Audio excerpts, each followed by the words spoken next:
புரட்சி தமிழர் எழுச்சி பயணம் புயலா உருவாச்சே.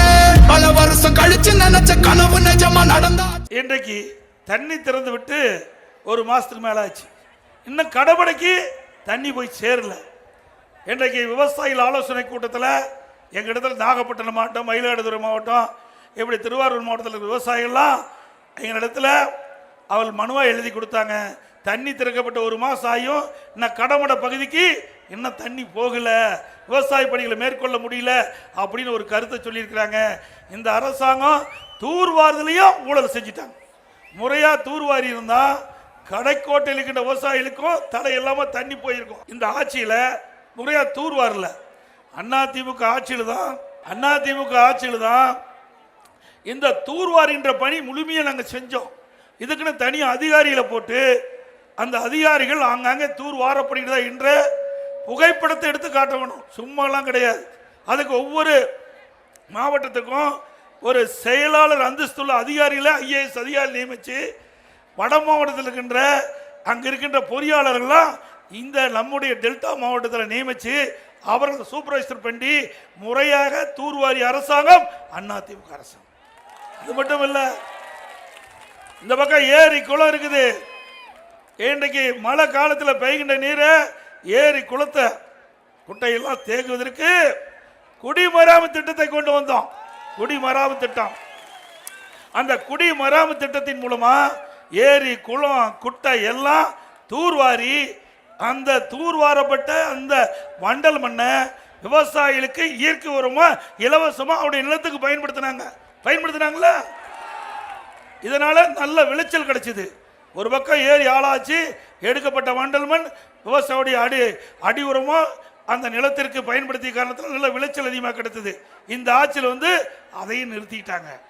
ஆக விவசாயிகளுக்கு நன்மை செய்கின்ற அரசு அதிமுக அரசு. அந்த நன்மையும் இந்த அரசு முடக்கியது திமுக அரசாங்கம். சிந்திச்சு பாருங்க, இந்த விவசாயிகளுக்கு என்ன செஞ்சிருக்கிறீங்க. அது மட்டும் இல்ல, இது டெல்டா மாவட்டம். வீர வசனம் பேசினார் திரு ஸ்டாலின். 2 ஆண்டுக்கு முந்தி மேட்டூருக்கு எங்களுடைய மாவட்டம் மேட்டூருக்கு நான் டெல்டாக்காரன், நான் உரிய நேரத்தில் டெல்டாவில் இருக்கிற விவசாயிகளுக்கு குறுவை சாகுபடி செய்வதற்கு தண்ணீரை திறந்து விடன்னு சொல்லி தண்ணி திறந்து விட்டாங்க. நம்முடைய விவசாயிகள்லாம் மகிழ்ச்சியா இருந்தாங்க. ஆகா, டெல்டா மாவட்டத்தில் இருக்கின்ற நம்முடைய இந்த மண்ணில் பிறந்தாரா இல்லையா அது வேற விஷயம்.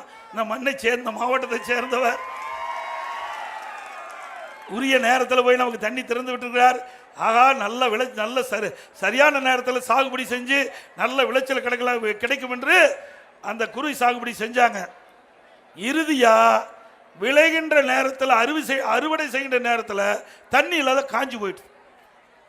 நீங்க என்ன இருக்கணும், இன்னைக்கு கர்நாடக அரசு கிட்ட போராடி வாராடி நம்மளுக்கு கிடைக்க வேண்டிய நீரை பெற்று விவசாயிகளுடைய பயிரை காப்பாற்றி இருக்கணும். அந்த திராணி தெம்பு இந்த முதலமைச்சருக்கு இல்லை. சரி, ஒரு பக்கம் அப்படியே இருக்கட்டும். மறுபக்கம் இவர் 107 அடி தண்ணி இருந்ததையும் அந்த விவசாயிகள் பயிர் காப்பீட்டு திட்டத்தில் ஒன்றும் செய்ய வேண்டியதில்லைன்னு விட்டுட்டார். அதனால பயிர் காப்பீட்டு திட்டத்தில் குறுவை சாகுபடி செய்த விவசாயிகளை சேர்க்கப்படாத காரணத்தினால அவர்கள் தண்ணி இல்லாமல் காய்ந்து பயிர் சேதமாகி பெரும் நஷ்டத்துக்குள்ளாயிட்டாங்க. சரி, நஷ்டம்னால பிறகு இன்றைக்கு பேரிடர் நிவாரணத்திலிருந்து கொடுப்பாங்கன்னா அதுவும் கொடுக்கல. இப்படிப்பட்ட அரசாங்கம் தேவையா? 3 ஆண்டு காலம் குறுவை சாகுபடி செய்த விவசாயிகளுக்கு அந்த பயிர் காப்பீட்டு திட்டத்தில் இடம்பெற செய்யல. அதிமுக ஆட்சி இருக்கின்ற வரை ஒவ்வொரு ஆண்டும் குறுவை சாகுபடி விவசாயி, சம்பா சாகுபடி விவசாயி, தாளடி செய்கிற விவசாயிகளுக்கு உரிய நேரத்தில் பயிர் காப்பீட்டு திட்டத்தை செஞ்சு விவசாயிகள் பயிர் சேதம் அடைகின்ற பொழுது அவர்களுக்கு காப்பீட்டு திட்டத்தின் மூலமாக அதிக இழப்பீட்டு தொகையை இந்தியாவிலேயே பெற்று தந்த ஒரே அரசாங்கம் அதிமுக அரசு. சுமார் 12,000 கோடி இழப்பீட்டு விவசாயிகளுக்கு பெற்று தந்திருக்கிறோம். இந்திய சரித்திரத்திலேயே ஒரு மாநிலம் அதிமுக ஆட்சியில் தான் அதிகமா விவசாயிகளுக்கு பயிர் காப்பீட்டு திட்டத்தின் மூலமாக இழப்பீட்டு தொகையை பெற்று தந்த ஒரே அரசாங்கம் அதிமுக அரசாங்கம். வரலாற்று சாதனைக்கு கொண்டாடுது அதிமுக அரசாங்கம். இப்படி ஏதாவது ஒரு திட்டத்தையாவது நீங்க செயல்படுத்திருக்கீங்களா விவசாயிகளுக்கு? தமிழர் எழுச்சி பயணம் புயலா உருவாச்சே.